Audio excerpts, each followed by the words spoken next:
In the fight against the Ebola virus, the World Health Organization warns the number of Ebola cases in West Africa could double every 3 weeks. The estimate comes today as the UN Health Agency is saying the cost of containing the deadly virus has risen to nearly $1 billion since it was identified in March. The unprecedented outbreak is believed to have killed more than 2,400 people across West Africa. And right now we are looking at a live picture. The president is about to speak on this. He is in Atlanta. He's getting a briefing from the CDC. Let's listen. Many of them are serving far away from home, away from their families. They are doing heroic work and serving in some unbelievably challenging conditions, working through exhaustion day and night, and many have volunteered to go back. So we are very, very proud of them. Their work and our efforts across the government is an example of what happens when America leads in confronting some major global challenges. Faced with this outbreak, the world is looking to us, the United States, and it's a responsibility that we embrace. We're prepared to take leadership on this, to provide the kinds of capabilities that only America has, and to mobilize the world in ways that only America can do. That's what we're doing as we speak. First and foremost, I want the American people to know that our experts here at the CDC and across our government agree that the chances of an Ebola outbreak here in the United States are extremely low. We've been taking the necessary precautions, including working with countries in West Africa to increase screening at airports so that someone with the virus doesn't get on a plane for the United States. In the unlikely event that someone with Ebola does reach our shores, we've taken new measures so that we're prepared here at home. We're working to help flight crews identify people who are sick, and more labs across our country now have the capacity to quickly test for the virus.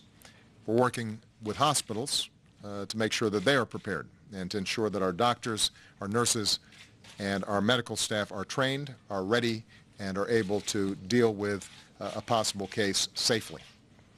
And here I've got to commend everybody at Emory University Hospital. I just had the opportunity to meet with Doctors Gartland and Ribner and members of their team and the nurses who, sorry doctors, but having been in hospitals, I know they're the ones really doing the work. And I had a chance to thank them for their extraordinary efforts in helping to provide care for the first Americans who recently contracted the disease in Africa. The first 2 of those patients were released last month and continue to improve. And it's a reminder for the American people that should any cases appear in the United States, we have world-class facilities and professionals ready to respond, and we have effective surveillance mechanisms in place. I should mention, by the way, that I had a chance to see Dr. Brantley in the Oval Office this morning, and although he is still having to gain back some weight, he looks great. He looks strong, and we are incredibly grateful to him and his family for the service that he has rendered to people who are a lot less lucky than all of us. As we all know, however, West Africa is facing a very different situation, especially in the hardest hit countries, Liberia, Sierra Leone, and in Guinea. Tom and others recently returned from the region, and the scenes that they describe are just horrific. More than 2,400 men, women, and children are known to have died, and we strongly suspect that the actual death toll is higher than that. Hospitals, clinics, and the few treatment centers that do exist have been completely overwhelmed. An already very weak public health system is near collapse in these countries. Patients are being turned away, and people are literally dying in the streets. Now, here's the hard truth.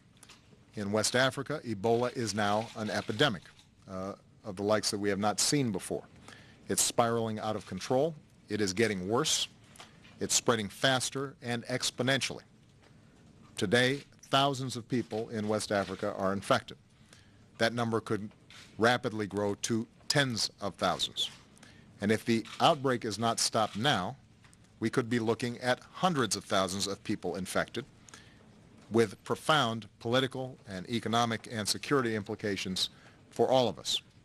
So this is an epidemic that is not just a threat to regional security, it's a potential threat to global security. If these countries break down, if their economies break down, if people panic, that has profound effects on all of us, even if we are not directly contracting the disease.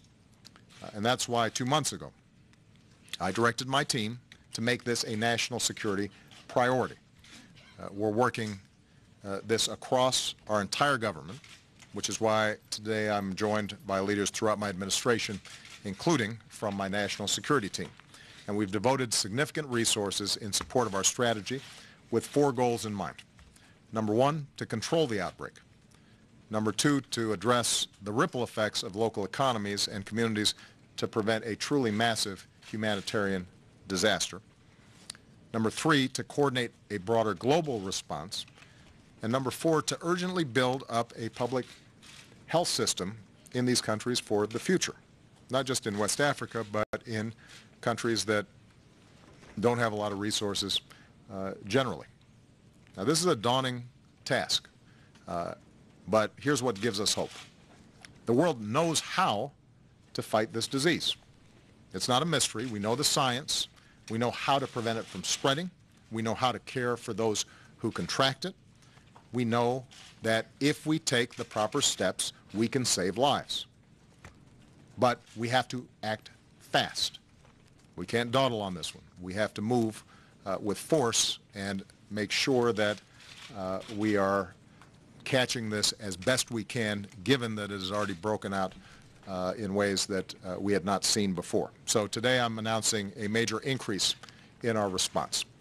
At the request of the Liberian government, we're going to establish a military command center in Liberia to support civilian efforts across the region, similar to our response after the Haiti earthquake.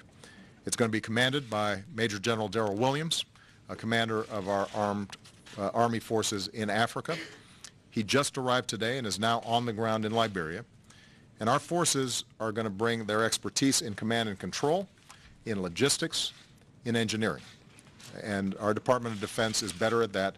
Our armed services is better at that than any organization on earth. We're going to create an air bridge to get health workers and medical supplies into West Africa faster. We're going to establish a staging area in Senegal to help distribute personnel and aid on the ground more quickly. We are going to create a new training site to train thousands of health workers so they can effectively and safely care for more patients. Personnel from the U.S. Public Health Service will deploy to the new field hospitals that we're setting up in Liberia. And USAID will join with international partners and local communities in a community care campaign to distribute supplies and information kits to hundreds of thousands of families so they can better protect themselves. We're also going to build additional treatment units, including new isolation spaces and more than 1,000 beds. And in all our efforts, the safety of our personnel will remain a top priority. Meanwhile, our scientists continue their urgent research in the hope of finding new treatments and perhaps vaccines. And today I'm calling on Congress to approve the funding that we've requested so that we can carry on with all these critical efforts. Today, the United States is doing even more, but this is a global threat, and it demands a truly global response. International organizations just have to move And we've been faster. listening to the president. He's in Atlanta. He's getting a briefing from the CDC today about the Ebola outbreak in West Africa. He's announcing that the U.S. is stepping in a bigger way, sending 3,000 troops to West Africa to help with humanitarian aid. He's talking about a plan to help stop the spread and also the economic consequences worldwide, and how he will even control it with the help of others around the world from spreading to other countries in a big way. But we've learned today some startling news. It's expected that this outbreak in West Africa could double in 3 weeks if it goes at the current pace. Right now, an epidemic. They are trying to stop a pandemic.